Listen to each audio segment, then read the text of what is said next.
Saurabh, you've spoken about work-life balance, and on top of managing over $1 billion, you've also written 6 books. So where you find the time to do that, I'm not sure. But one of them we thought was most relevant to our audience, and it's one that one of our experts that we've had on the show before has referenced, Andrew Brown, which is Coffee Can Investing, the low-risk road to stupendous wealth. So what can everyday investors like us learn from this coffee can investing approach? So we got the idea from a gentleman who used to work for Capital in Los Angeles. So his name is Rob Kirby. He passed away, I think, 6 or 7 years ago. But in 1983 or 84, Rob Kirby wrote this famous paper called Coffee Can Investing. You can Google it. Just Google Rob Kirby and Coffee Can Investing. I think it's a fabulous 4-page paper in which Rob explains that when he was managing money in Capital in the 60s and 70s, he was managing money for high net worth people in Los Angeles. And this lady came to him and said, Rob, I'm a really happy client. You've done a great job with my money.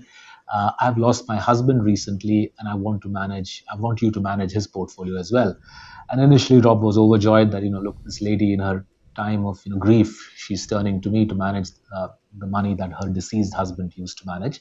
But when Rob opened the husband's portfolio, right, his grief turned into sort of panic, because he realized the deceased husband had outperformed Rob Kirby by 2:1, right? And the reason the dead man had outperformed the fund manager for Capital was Rob realized what the man would do, the gentleman who had passed away would do, he would buy the same stock Rob Kirby bought, but when Rob Kirby sold, that guy didn't sell. He just sat on those stocks. And by just sitting forever on a bunch of really good companies, because Rob Kirby's buying criteria was pretty good. He was buying good companies.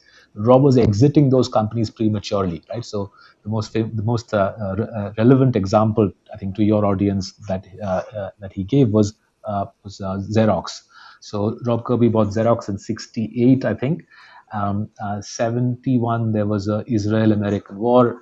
Oil prices shot up, so Xerox's margins came under pressure because I guess the input into toners is petrochemicals. So Rob was scared about the consequences of the Israeli-American war for Xerox's margins, and Rob sold Xerox in '71. And then through the '70s, as you know, right, America and the rest of the world photocopied its brains out. And as the world photocopied its brains out, Xerox took off, but Rob didn't benefit because he had prematurely exited Xerox on this macro scare, right? And that's why Rob sort of came up with the concept that, much like Americans in the Wild West would sort of take their family savings, put it in a coffee jar, and shove it underneath the pillow, he said that's the best way to invest.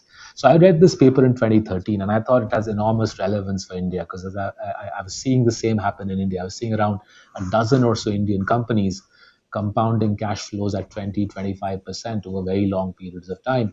And I felt that what Indian families should do is buy these dozen or so companies. These are clean, well-run, powerful compounding machines, and just sit on them, right? Doesn't matter whether COVID happens or the Russia-Ukraine war happens or China blows up or doesn't blow up. Sit on a bunch of really high-quality companies, and you can make a really, really large portfolio. You can build a large portfolio for yourself with minimal trading. So in 2018, my colleagues and I wrote this book that you're referencing, Bryce, called Coffee Can Investing, the low risk to stupendous wealth.